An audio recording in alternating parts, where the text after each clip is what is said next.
Infowars Nightly News. It is Friday, May 9th, 2014, and I'm Ann McAdoo. Well, apparently, a Mexican drug cartel had a stash house in St. Paul, Minnesota. And when 30 pounds of meth and $200,000 was stolen from the home, the people who were thought to be involved were tortured and kidnapped by the drug cartel. But you'd never know that because the official press release that was released by the Department of Justice described the incident and simply omitted this vital information. This is, of course, because it's amid national discussions of immigration reform and all of the debates that are regarding the importance of border security. They just decided to omit these little tidbits of information. The U.S. Attorney's Office described the men as having roles in a large-scale methamphetamine trafficking organization. You don't say. Now, this isn't the first time that the Department of Justice has downplayed the reach of Mexican drug cartels inside the United States. This is, of course, to convince people that the borders are safe and secure. And the Department of Homeland Security has admitted in congressional testimony that they don't even keep track of cartel violence in the U.S. This, of course, allows them plausible deniability. So they don't have to admit that. But we are told that we are being spied on, and the Department of Homeland Security is working so hard to protect the nation and protect us inside of our borders. Meanwhile, they're giving a pass to the drug cartels and the criminals who are already in the country. Of course, the American people will be outraged if they knew the true reach of these drug cartels and probably aren't just going to open up the borders. Now, John McCain, he says, you know what? Who cares if the Department of Homeland Security is not really doing that great of a job? We should just get used to being spied on. He said, this is the world we live in. Just get used to it. In response to a question regarding his thoughts on the whole Donald Sterling controversy, the senator told a radio show that Americans should accept the notion that their private conversations are being recorded by the government, even in the privacy of their own homes. He said, it's the world we're living in. You don't like it, but everything I say, I expect to be recorded. It's just the way we live, Dan. It's something you've got to accept. So now we have to accept that something we do or say in the privacy of our own home could get us in trouble and be used against us, a la Donald Sterling, who is now having his private property taken away from him. They're forcing him to sell his team. But what this is he's just trying to massage it into your brain that you're not even allowed to think inside your own home. You're not allowed to have your own personal thoughts, even if they are repulsive, racist thoughts, what Donald Sterling was caught on tape saying, allegedly. But you know what? We're not allowed to even think. Just ask Christian twins David and Jason Benham. Their HGTV show was canceled just one day after a report came out saying they didn't like their Christian ideology. This was a report issued by People for the American Way, and they said that they were, in 2012, they told a conservative radio host that America's Christian majority must repent for tolerating homosexuality and its agenda that's attacking the nation and the demonic ideologies that are taking our universities and public school systems. The brothers, of course, have now responded to this, saying they're saddened to hear about HGTV's decision, basically saying all the grotesque things that can be seen and heard on TV today, you'd think there'd be enough room for two twin brothers who are faithful to our families, committed to biblical principles, and dedicated professionals. If our faith costs us a television show, then so be it. So here, once again, we are witnessing this agenda to silence people, and especially Christians. These guys weren't planning on making their show a faith-based show. They were just gonna have fun flipping houses, but because of their Christian beliefs, their show gets canceled. Meanwhile, an atheist TV channel is set to launch this summer because the creators there say there just isn't enough out there that's with godlessness and celebrating godlessness. It's a New Jersey-based atheist group. They want to reach out to atheists, humanists, free thinkers, and others who are just simply looking for a way out of faith, and they're going to be propagating godlessness. And the spokesman says, there's a glut of religious TV programming out there, from televangelists to Christmas specials, but there's no atheist channel, so we just wanted to fill that void.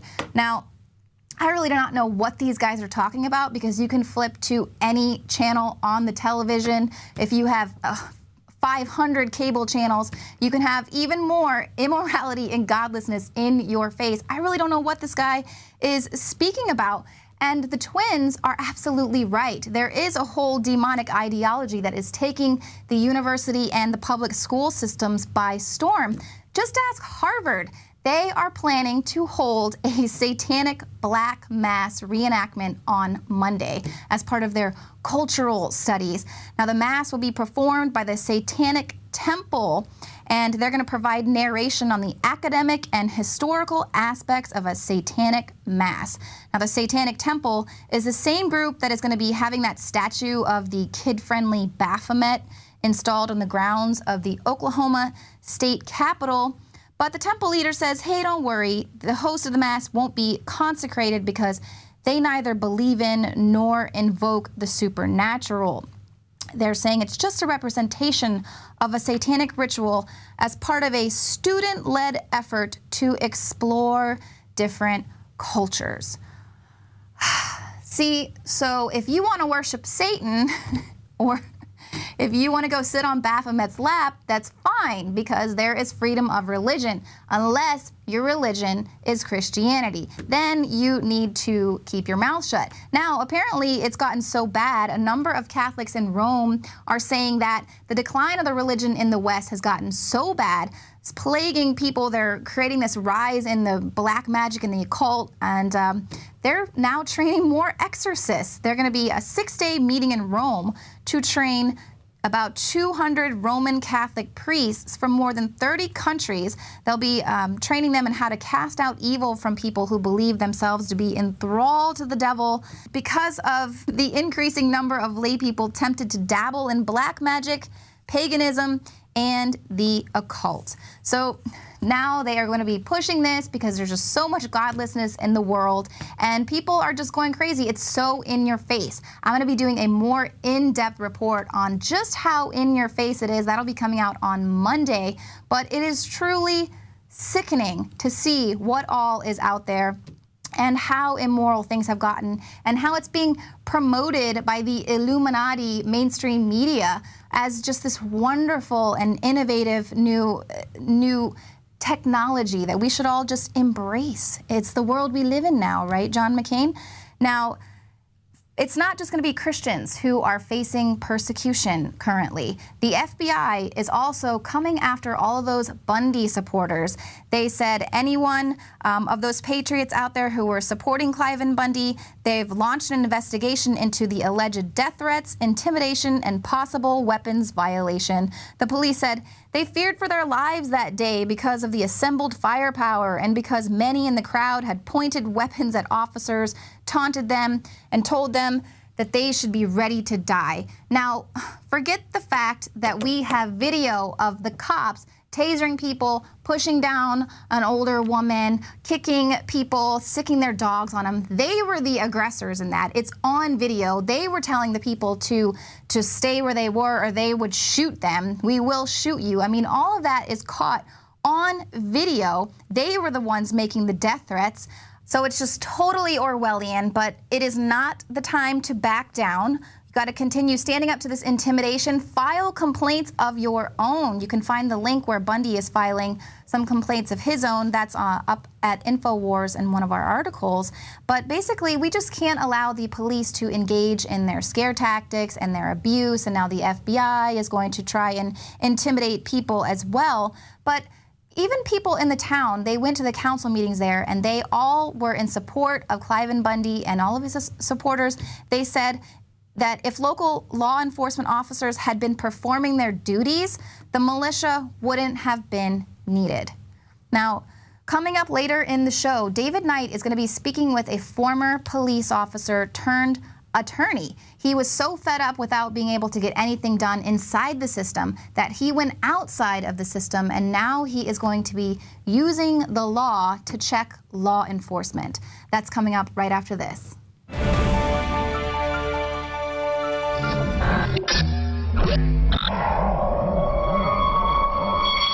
Hey Hey guys, Rob Dew here and Staff Sergeant Joe Biggs. I saw this video last night and it just, sometimes you see something you go, there's something not right about this. I knew it was fake. It was on the Mail Online. It's got about 600,000 views now. What is this mysterious aircraft film blitzing Taliban base in Afghanistan? Footage shows UFO blasting terrorist encampment. So I sent the video to Joe. We got together this morning. He debunked it in about 10 minutes and we're going to show you what we found. And also weapons that are out there that are out of this world that are currently being used. So, while this is a pretty interesting video to watch and share and throw around there are some serious things out there that we are going to discuss. But first, let's go to the video. Joe, I'm going to hit play on this and tell us what we're watching. Well, as you can see, you've got this horribly edited in UFO flying around that they're saying is a actual UFO getting ready to attack a Taliban base. Now, if I was a Marine, I've got a lot of buddies who are Marines. I was in the Army. One thing I do know about them, something like this goes off, they're yelling and screaming. There's no way that these guys are just quiet, sitting there holding their camera. Second of all, I've been to combat, and I've seen an explosion similar to that. So when he showed me that video, made me run through a few ideas. At first, I was thinking, maybe a couple different javelins or something like that. But then I was thinking an F-22 delivers what's called a JDAMs. Now, shoots out and then busts off into 8 different missiles and then hits. So what we did is I went to YouTube, pulled up some JDAMs footage, and needless to say, it's the exact same explosion. All right, they've called in an F-22 and they're waiting on a payload to come in for the JDAMs. And when you see this explosion, you'll see the explosion at the bottom originate and then you'll see it come at the top like it did in the UFO video right there. How it shoots off like that. That shows that it's flying at that angle. And then there's a second explosion, just like the video that we just saw. So right there, you're looking at the same exact weapon, and so there, it's debunked right there. But then, what I did was I took the video and slow it down, and I'm going to show you that right now. So here it is, slow motion. You can watch this thing, watch it jump up and down. The camera doesn't even move, and you'll see it jump up and down. It's going to happen right here. See, there it is. Right after the camera moves, it starts moving back and forth. Like it's definitely not in the frame while it's being shot. And I'll play that again one more time, full screen for you guys to see. And you could actually see that it moves up and down when the camera's not even moving. A telltale sign that you're looking at something fake. Nice try, guys, though. It's clever. Probably it's a promo for some new sci-fi thriller that's going to come out about aliens and alien technology. Or maybe it's the way that they want to scare Putin to think that we have that kind of technology. Right, exactly. So here we want to show you some things that are being used by our military and the military police against citizens, against insurgents, against terrorists. Back in 2009, I was actually here. I witnessed this. I was on this street in the western side of Pittsburgh. It was a neighborhood, and the cops were using the sound cannon LRAD on protesters. It would launch out a command and then give you a high-pitched squeal that would make everybody run in terror. This was originally invented to be used against insurgents in Iraq. And the Incredible Hulk. Right, and now they're using it against people here in the United States. It's been used many times since then. It's called the LRAD. It sits right on top of these tanks. It's a giant sound speaker that can be aimed. You can turn it up to different levels. You can see footage of it in Police State for the rise of FEMA. Now, Business Insider had an article that came out in 2011 talking about lots of different weapons that are being used. Here's an invisibility cloak that makes tanks disappear. Now, you scroll on up through this. They also have a phaser rifle, which shoots out a laser blast, blinding people. Definitely alien-type technology. Here's a wall of tasers used to combat protesters coming to a protest near you, no doubt. Here's like a drone-type tank. That's like a carrier of some sort. You can walk around and it can follow you. Really? Yeah. It's to provide backup, essentially, but this is unmanned. Here's the microwave gun. This came out in 2008, and basically, if you're walking towards it, it'll heat up the layer of skin right underneath you and cause burning sensations. Being used in wartime, also going to be used here. Here's another laser weapon that's being used. I'm going to put a link here below, and you can actually go watch a video Alex made about a year ago about lasers being used and how they're being used in the United States. We melted Star Wars figurines at the same time, so it's pretty cool. And then, of course, you've got these drones here that have you know, kind of like a personnel drone, shoots mortars, machine guns. Did you ever see these in Yeah, they took, combat? what they did is they took that EOD robot that they use and then just fixed a weapon on there and then added a control to it with a screen, and they were able to drive it around and shoot, try to keep people out of the way. Right, and this came out in 2011. Now we have, from the Daily Mail, U.S. military is testing a gun that could turn anyone into an ace sniper. It's basically a smart gun that helps you aim. So no more missed shots. They're all headshots at this point. And that's going to be coming to a battlefield. And then it gives you the actual wind corrections and all that stuff too, to tell that shooter what to do to put in to get that. I mean, it definitely dumbs it down for anybody. Makes anybody a world-class sniper. Here's the railgun. Hurls a shell over 5,000 miles per hour. It takes them up to Mach 7. And basically, this is to get the projectile past armor, you know, anything. It can go through anything. I mean, that's a scary Use electromagnetic technology. So basically, nothing is going to be safe at this point. You're not going to be able to hide anywhere. Alex has talked many times about the bunker-busting weapons, the sabos that are up orbiting the Earth at this time. So there are weapons like this, but the video that you just saw with the Taliban, UFO killing Taliban spaceship doesn't exist. It's been debunked. Stay tuned for PrisonPlanet.tv for more types of videos like this. You can watch Paul Joseph Watson's video that he made last week debunking the chemtrail video that somebody put out that went viral. So you can't always trust everything you see out there on the internet, and it definitely helps to do your own fact checking. And, you know, like Joe did, he just went and found the video of the same exact weapon that was being depicted as being a UFO type based sparkler gun. So that's the video for today, and subscribe and send this out to people you know. Infowars.com, where there's a war on for your mind.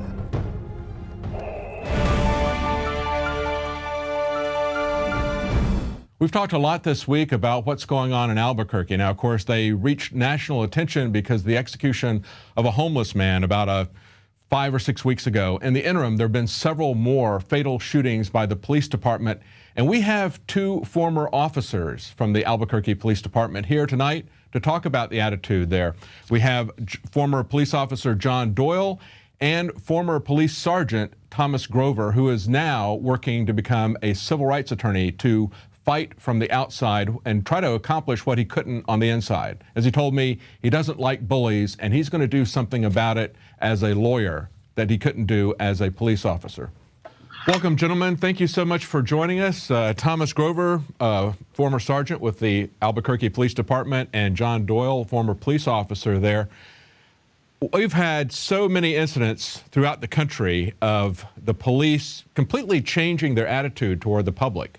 We just covered a story out of Miami where they were looking for someone who had killed a cop, but once they found him, instead of trying to arrest him, they had about 24 officers fire several hundred bullets at him, just shooting the entire place up. There were children ducking for cover. And we saw this sort of thing happening in Albuquerque. It's what brought it to everybody's attention, how Albuquerque is perhaps one of the places that has one of the highest fatality rates of police shootings there. But this is something that's symptomatic all over the country. What's changed about the attitude of policing? I think from what I've seen, and both from my own studies and in pursuit of my master's dealing with police departments, what's really happened over the last 20 years is there's been this migration from police departments where they're public servants to really government enforcement agents. And in support of that, that's when you've gotten all this sort of hyper-militarization, this hyper-paramilitarized structure of the police departments, where they're no longer, you know, your friendly police officer, where they're actually embedded and part of the community, but in fact, you know, isolated from the community and, you know, the coercive arm of whatever municipality, county, or state employs them. And what you're seeing here in Albuquerque, I think, is reflective of what's happening across the country, where, you know, officers, for whatever reason, their departments are supporting, if not endorsing, falling to heightened levels of force rather than, you know, their really best and most skilled weapon, which is their mouth, their ability to communicate. Yeah. And that's all symptomatic of going from being a public servant to a government enforcement agent. Yeah, we used to have the cop on the beat, and but then that changed sometime in the 70s. We started hearing in all the Dirty Harry movies about the police referring to the public as civilians. I mean, that was a hint that there was some kind of a militaristic thing going. But it's really accelerated, hasn't it, in the aftermath of September 11th and the creation of Homeland Security? I mean, that's where I see it coming from. Is that your perception as police officers? I agree. Yes. And, you know, real quick in my background, you know, I was a field officer. I was a bicycle patrol officer where I immersed myself out in the environment and had, you know, numerous contacts. And then I saw these things that I wanted to change. And that's why I sought promotion as quickly as I could so I could help try to keep, you know, cops out there on the street.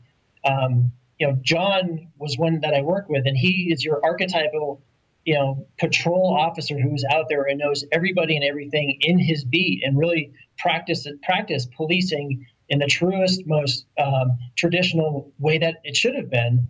And his department, or our department at that time, really had problems with that. And that's one of the reasons why, you know, we're here today to talk to you, which is really at some point, enough is enough.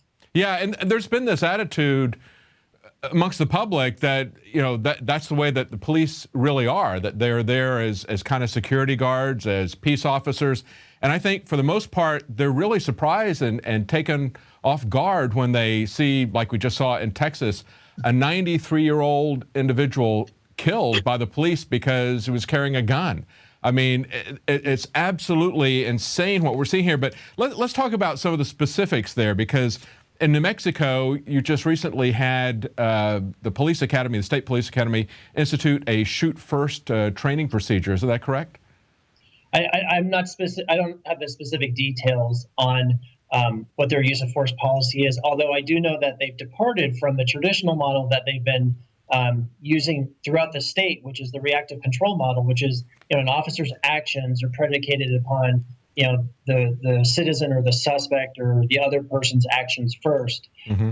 If what you're hearing is that there's a proactive element, then that's a huge departure away from established training, and will find itself addressed in the courts, you know, as soon as the first incident of that sort of that practice happens. You know, we saw here at Infowars, somebody alerted us to a contractor who had what they called no hesitation targets, and these targets were basically just ordinary civilians. It would be a kid with a gun, a pregnant woman with a gun, an old man with a gun, and they were selling these to Homeland Security, and then they blocked that webpage and pulled it down, but we archived it first. And in New Mexico, I covered a story there where an instructor at the state academy called it a shoot first training program and refused to teach that curriculum and actually resigned over that issue. But there's other issues too. I mean, when I was looking at, since we've seen this homeless man killed, there's been 3 more fatal shootings by the police department there in Albuquerque.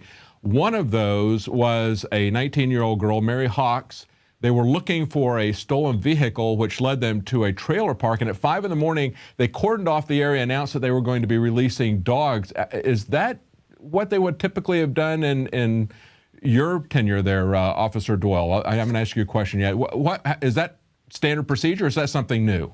Sure. If they're looking for a suspect, what they'll do is with the Albuquerque Police Department, if they have a certain area that they believe that suspect's in, they'll set up a perimeter. They'll have officers that go in each corner of that perimeter, and then they'll flood the area with more officers. They'll hold that perimeter until they can then search it and stay out of it, so that, you know, keep it safe. Announce to citizens through PA that they're out there, let them know to stay inside their house so no one gets accidentally bit or has a run-in with the police or gets hurt by any actions of an offender. But they'll cordon off an area, and then they'll call in K9, and they'll systematically search that area and go from there. But if they, I don't know. That's exactly the way they would do it. They would call in a K9 unit to search the area. Okay. All right. Well, when I looked at that, I mean, that description of it sounded a lot like when they went door to door in Boston, the aftermath of the bombing. They're looking for a terrorist suspect and essentially pulling people out at gunpoint in their houses. I mean, would that be part of standard procedure? That's not something I would do, and that's I wouldn't never pull anyone out of their house at gunpoint. We would check the houses, and what we would do is we'll look for suspicious activity. But what as an officer, what I would do is just make the citizens aware that for their safety, to kind of stay inside their house, kind of stay put. Just be aware, call 911 if they hear any suspicious activity or anyone in the backyards or causing a commotion. That could alert us to the area and let us know where that suspect might be. Okay. Yeah. But to add, I think you illustrate a really good point, which is they essentially treated a nonviolent offense, that being, the unlawful taking of a car, and she wasn't found in the car and then fled. They found information that led her to the car. That's right.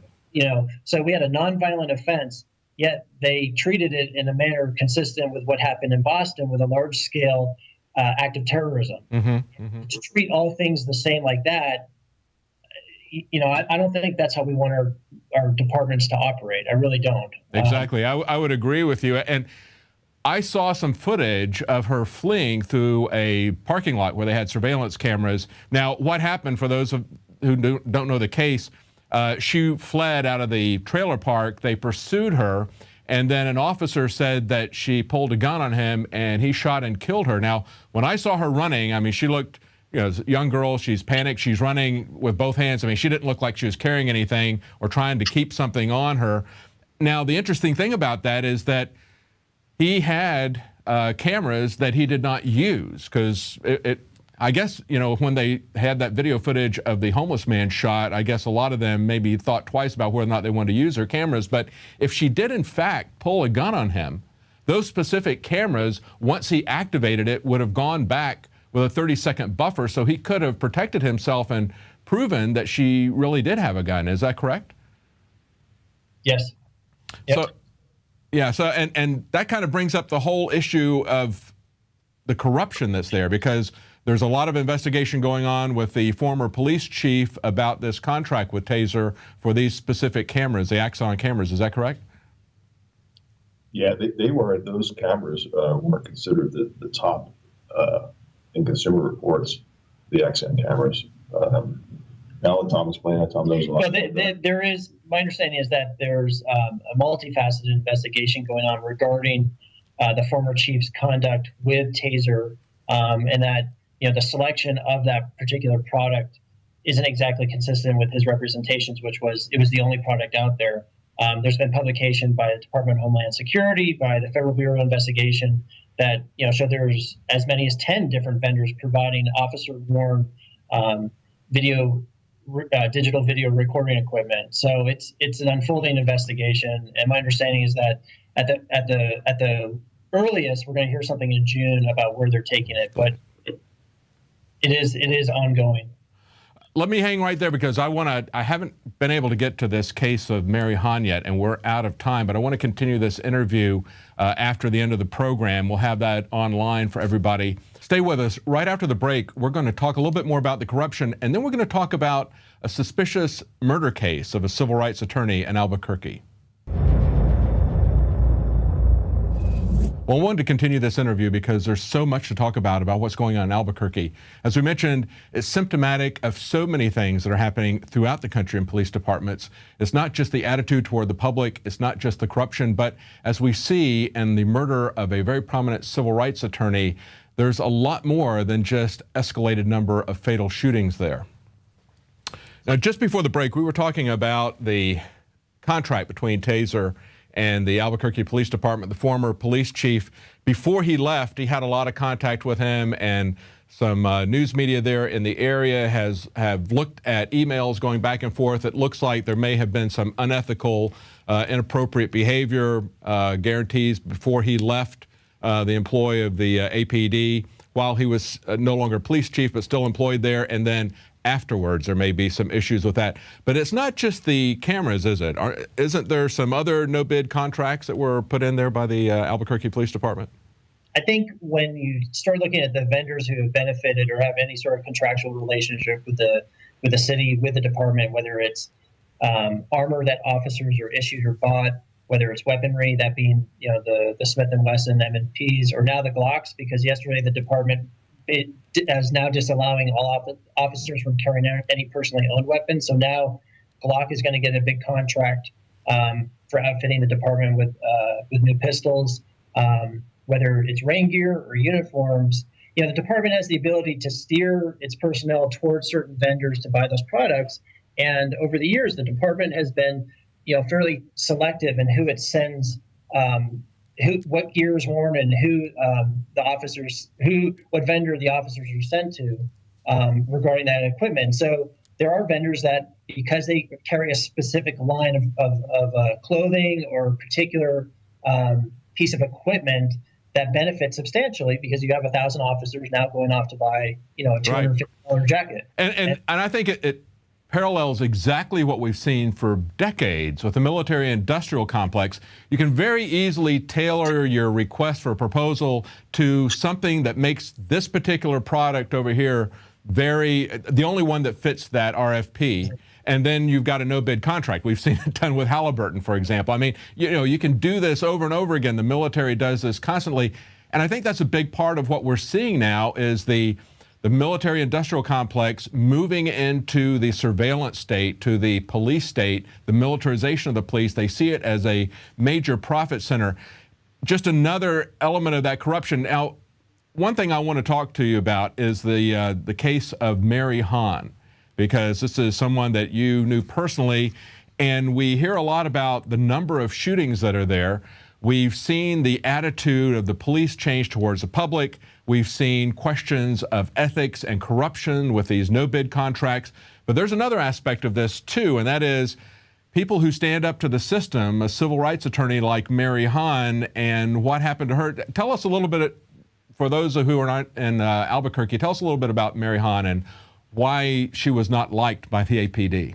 She was a very prominent and very aggressive civil rights attorney that brought a significant amount of litigation against the city and against the department, as well as other police departments in the state, and prevailed on many, many actions to the benefit of citizens that were harmed and had their rights violated by government actors, whether it's the police or actually even city employees. And she, first in New Mexico, I mean, as a female and as an Asian, she was very outspoken and very distinctive. And she really brought a lot of heat on the department and really pushed back on a lot of misconduct.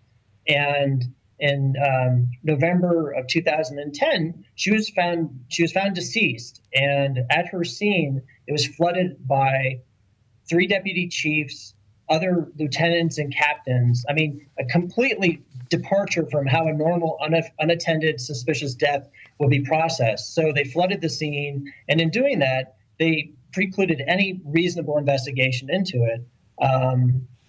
Let's unpack that a little bit, because we have the public safety director, Darren White. He gets a call, and then they looked at his phone records, and there was an unknown caller came to him, and then moments later, he sends out a whole bunch of calls to the city attorney, to deputy police chiefs that are there, several of those, also to assistant city lawyer.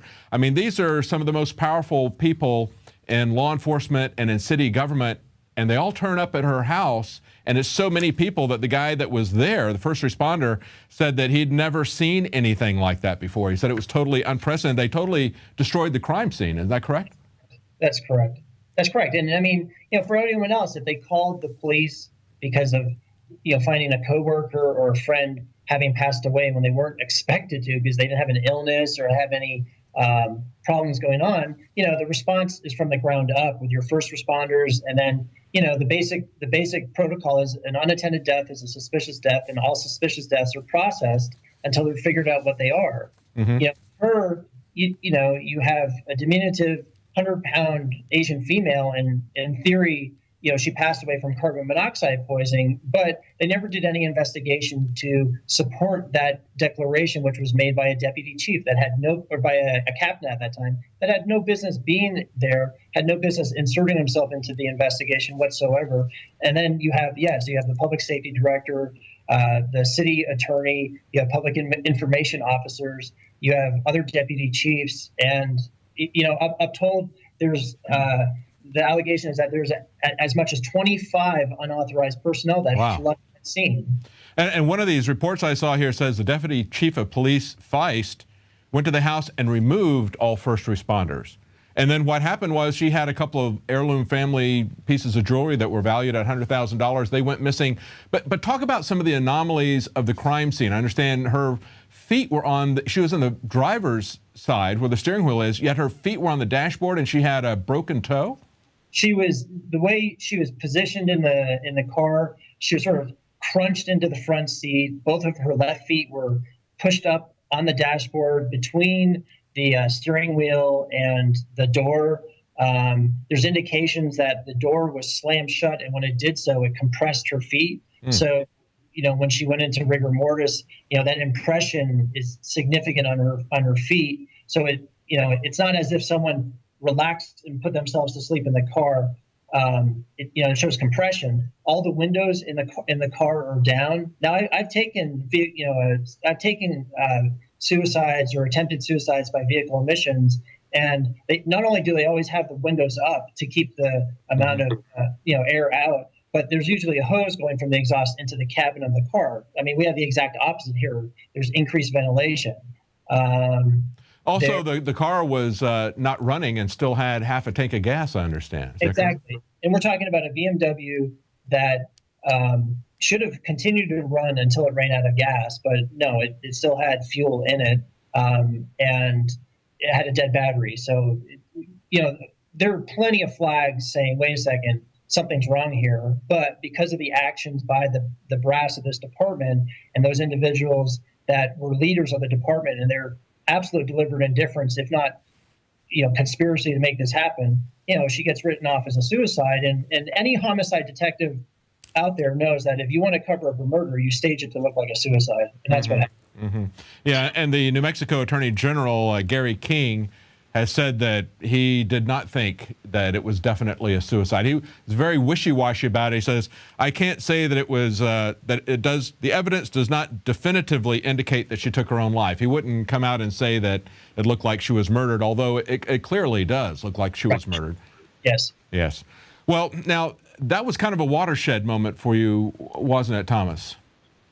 For me, it was. I mean, that put me in a position where, if I was already on the path of, of progression from getting my master's, from promoting the department, and I knew I was headed to law school. But at that point, it was very clear to me that this is a department that, you're either with them or you're against them. And to be with them, sometimes meant you had to endorse, illegal or absolutely conduct that's in conflict with the oath we take to wear our badge. Now, where it got crystallized for me is when the following year is when the department terminated this officer, John Doyle, who's arguably absolutely one of the best officers I've ever encountered in my life.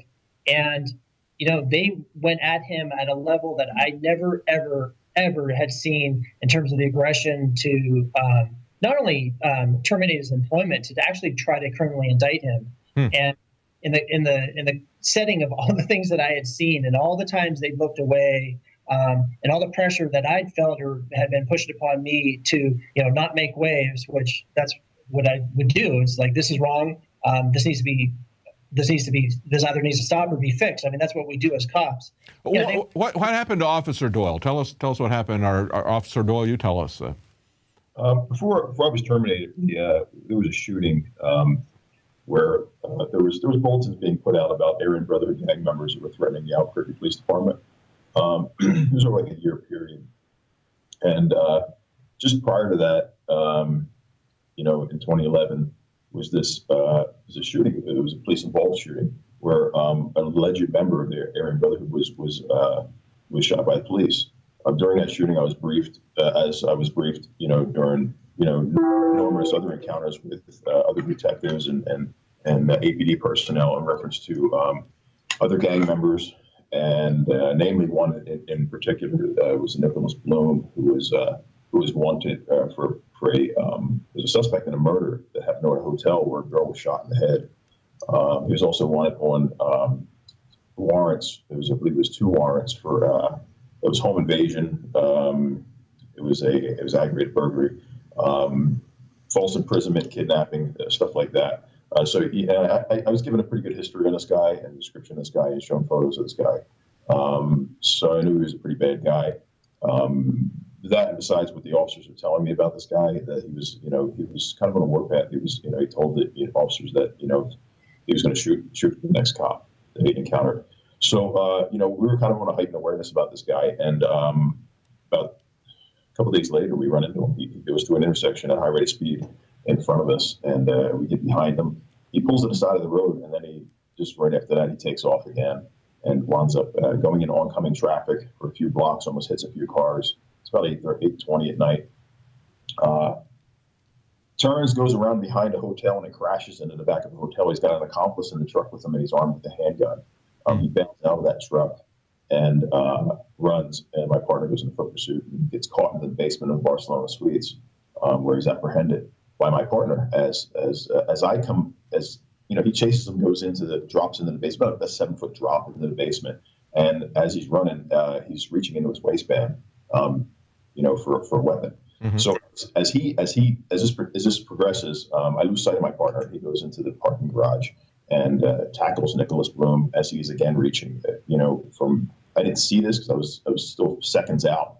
I had lost sight of my partner. He's in this parking garage, and then I come in. When I look up as I land in that parking garage, they're fighting on the ground, and he's trying to get his arms out from underneath of him. When I run up, that's when I see it's definitely Nicholas Bloom. It's this guy I'm briefed on, and his hands go to his waistband. They go underneath of him, and my partner yells he can't get his hands. He's reaching for something. Immediately, I start with kicks. The distractionary technique, officers say distractionary technique, and it's a way of describing things. It could be anything. It could be kicks, punches, whatever.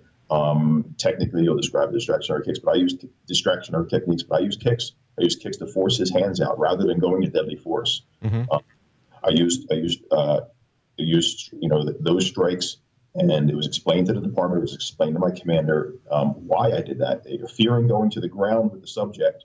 My partner's already on the ground, approximately 30 yards away, and another 30 yards away is the entry points where anyone in the public can come right into that parking garage, and they have an upwards vantage point. And actually, the second suspect had Nicholas Bloom's gun. He had dropped it in the truck as he was getting out. I believe he did not know he had done that. That's why he had reached on 3 separate accounts during the foot pursuit. Twice during the foot pursuit. And then when he gets on top of him, he's reaching, and hence my partner yelling that he's reaching for a gun. He admitted to ingesting cocaine, admitted to drinking alcoholic beverages, was totally out of control that night. I knew we had just a totally out of control subject on our hands.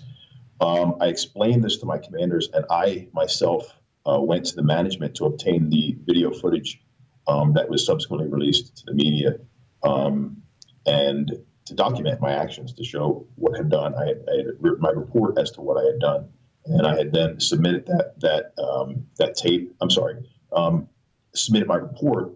My supervisors had then gotten the videotape, submitted that tape during their investigation. An internal affairs investigation was opened up on me, where I explained, due to the fear of Nicholas Bloom reaching like that, my partner being on top of him, trapped on top of him, fighting with him, the fact that we were using our in-car radio, so our handheld mics were off. From the time we called out with the incident where we spotted the subject starting to accelerate at a high rate of speed and crossed into traffic, almost striking vehicles, it was about maybe a mile, where he had taken off in his vehicle, and to where he had crashed, and then it was maybe a 2.5 block foot pursuit, and then a struggle inside the basement of the complex was altogether around 75 seconds. This guy had escaped twice before from tactical units. And did they maintain that you had not handled this properly, that you should not have fought him? What they maintain, you should have shot him, or what? Well, that's been said. People have come up to me and said, you've been better off if you would have shot him. You live and you learn. I believe we did do the right thing. We lethal force is the last thing you want to use. I mean, I was brought up in 1990. I've been involved in a lot of lethal force encounters that I chose not to use deadly force in. And, and because of that, lives were spared. And a lot of these people, some of these people have actually gone on to rehabilitate themselves and become better citizens. So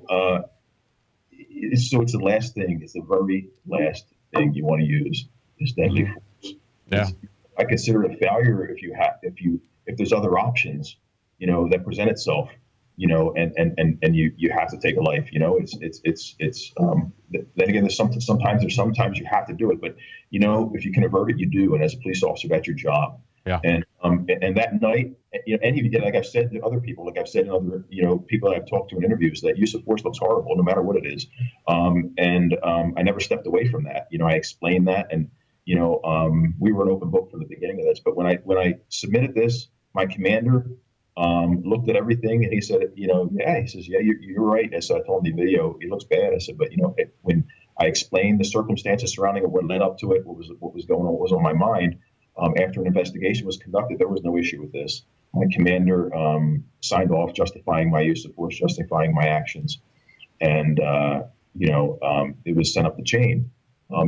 As it was working its way up the chain, all these other circumstances are going on in kind of like a satellite manner in reference to the upper command staff, the administration. You have, the taser things working its way through the pipeline. You have the Mary Hahn case. You have, the heat that the Albuquerque Police Department got over the West Mesa murders that were unsolved, and being accused of turning their heads, turning a blind eye to what was going on when things were being reported under suspicious activity concerning certain women, involved that were found out there. So you think they just threw you overboard as kind of a scapegoat? Yes. No, I'm 100% sure that that is exactly what they did. Because the chief, when this video was put forth and it was put up the chain, everybody knew about this. And the way Albuquerque Police Department works, there's they'll meet, they'll get an IA number. So the supervisor will pull an IA number when he has an internal affairs investigation to conduct, and it'll be say